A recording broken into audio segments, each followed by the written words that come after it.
माता अंजना की कथा। तू बंदरिया के समान चंचल है, अतः बानरी हो जा। महेंद्र की सभा में तपोधन महर्षि दुर्वासा पधारे थे। सब के सब महर्षि के सम्मुख शांत खड़े थे। अप्सरा श्रेष्ठ पुंजिक स्थली किसी कार्यवश एक दो बार सभा भवन से बाहर गईं और आईं।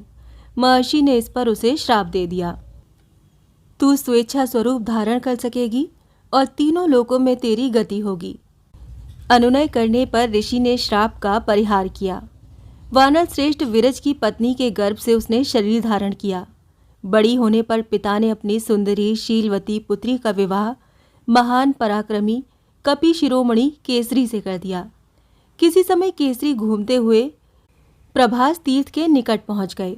उन्होंने देखा कि बहुत से ऋषि वहां एकत्र हैं। कोई स्नान कर रहा है, कोई तर्पण कर रहा है, कोई सूर्य को अर्घ दे रहा है, कोई जल में खड़े खड़े जप कर रहा है और कुछ ऋषि किनारे पर आसन लगाकर पूजा या भगवान का ध्यान कर रहे हैं। उसी समय वहां शंखशवल नामक एक मत्त हाथी आया और उसने ऋषियों को मारना प्रारंभ कर दिया। महाराज भरद्वाज आसन पर शांत होकर बैठे थे। वो दुष्ट गज उनकी ओर झपटा। पास के पर्वत शिखर पर से केसरी ने गज को झपटते देखा। भयंकर गर्जना करते हुए वो कूद पड़े। ठीक हाथी के ऊपर ही वो गिरे। बलपूर्वक उसके बड़े बड़े उज्ज्वल दांत उन्होंने उखाड़ लिए और उसे मार डाला। पुत्र, वर मांगो। हाथी के मारे जाने पर प्रसन्न होकर मुनि ने कहा, इच्छानुसार रूप धारण करने वाला, पवन के समान पराक्रमी और रुद्र के समान शत्रु के लिए असहाय पुत्र आप मुझे प्रदान करें। केसरी ने वरदान मांगा। ऋषियों ने एव मस्तु कह दिया। एक दिन देवी अंजना मानवीय स्त्री का स्वरूप धारण कर सुंदर वस्त्राभरणों से अलंकृत होकर पर्वत के शिखर पर विचरण कर रही थीं। उनका रूप अद्भुत था, उनका सौंदर्य महान था। वो डूबते हुए सूर्य को देखकर प्रसन्न हो रही थीं।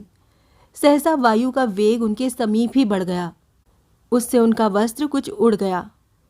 कौन दुष्ट मुझ पति परायणा का अपमान करने की चेष्टा करता है? उनको संदेह हुआ कि कोई राक्षस कोई दुष्चेष्टा करना चाहता है, क्योंकि वृक्षों के पत्र शांत थे। वायु का वेग उनके चारों ओर ही अनुभव हो रहा था।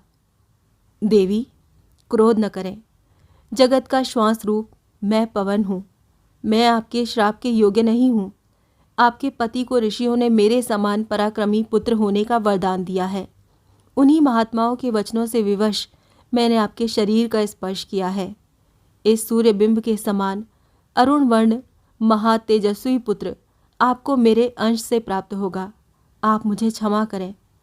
साध्वी के कोप से भयभीत वायु ने मूर्ति धारण करके प्रार्थना की। उसने और भी बताया, भगवान रुद्र मेरे स्पर्श द्वारा स्वयं आप में प्रविष्ट हुए हैं। वही आपके पुत्र रूप में प्रकट होंगे। वानर राज केसरी के क्षेत्र में भगवान रुद्र ने स्वयं अवतार धारण किया। परम भागवत श्री रामदूत हनुमान जी की जगत पूज्या माता अंजना के श्री चरणों में विनम्र प्रणाम।